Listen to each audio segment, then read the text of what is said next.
We're talking fantasy baseball, we're talking 60-game season, we're talking sleepers, we're talking guys ranked outside of the top 100 today, starting off with one of the higher ranked guys here, Mike Soroka. Soroka had one of the best first halves in all of baseball last season, 9-1 record, 2.42 ERA, 1.05 whip.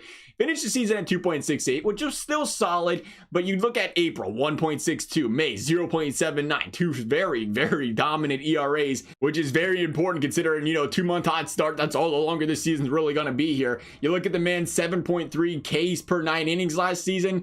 I think that's where a lot of people slip up a little bit. I know people value the strikeouts a lot, but keep in mind, this guy's 23. I think he improves. I think he improves a lot, and that's only going to mean, better things for his Ks numbers this season. Soroka looking like a great pickup out here in the top one, outside the top 100. And we have Jeff McNeil, currently ranked, Yahoo rankings here, by the way, currently ranked at 133rd. McNeil finds himself this low on the list, likely due to his 23 homers and 73 RBIs last season. I think you look for more in the power department because he did bat 318, which is very good. And what we like about him here is his power numbers did start coming up in the latter half of the year. 1 home run in April, 1 home run in May. But if you look at the final 4 months of the season, he would hit 21. So you take the final 4 months, he was on pace for close to 30-31 dingers on the season. And I think, maybe you can look at it 2 different ways. You get the June, July, August, September, the ball travel is better.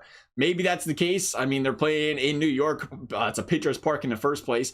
But at the same time, maybe he's just getting better. I think you got to give the man credit here. He's going to continue to grow and progress. He's a young player. And I think, if this was a full season, you're talking about McNeil with the potential of a 35 home run, 100 RBI, 300 average type season. Obviously, that's not going to happen in a shortened season, so it's going to be scaled down to that. But I think McNeil's got some great potential here. Alex Verdugo, rank 188. Verdugo, the man giving up in the blockbuster trade this offseason. The young man recorded his first MLB season with over 100 games last season at 108, batting 294, hitting 12 home runs, 44 RBIs, 43 runs, even threw on 4 stolen bases in there. And Verdugo still playing in a potent offense that is Boston, still going to get those chances. And a guy going in the 17th round here, you gotta love it. You take these young guys that are showing a lot of promise and a lot of potential. Verdugo's that guy. I expect to see that. I'd say that slash would go up a lot. That might be the slash he gets this year playing 60 games, 12, 44, 43. That'd be, very good for him, of course. But I do think this guy holds a lot of potential this year, especially if you can take him this late in the draft. Low risk, high reward here for Verdugo. And that's, the secret here for the sleepers. Then we have Danny Santana, rank 191. Santana's a little bit different of a sleeper here, I guess. He's got some different reasons to be a sleeper, I guess. I don't really expect him to go out and completely tear the cover off the ball and break out, although he did have a great season last year. If he could repeat that last season, very good. But this man qualifies for literally every single position in Yahoo leagues right now, except catcher. So that's key. You consider we're having a shortened season, how the training camps go, how the, these protocols, who knows how this is going to affect all the players.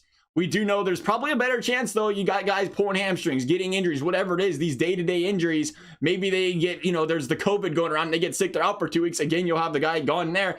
I think Santana is a perfect fit for any lineup for that reason. You lose any player on your roster for a couple of days, he's an easy plug-in because he can play there. You don't have to worry about stressing out on finding a guy on waivers that can put up numbers, because this guy did good.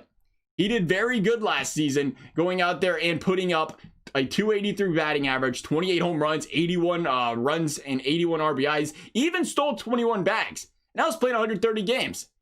This guy could be a steal and a half cleared out here this far in the draft if he continues to produce at that clip this season. We'll see what happens. Nonetheless, love Danny Santana here. Last but not least, we're going to throw on my boy Joey Votto. It's full disclaimer, Reds fan. Yep, that's clear here.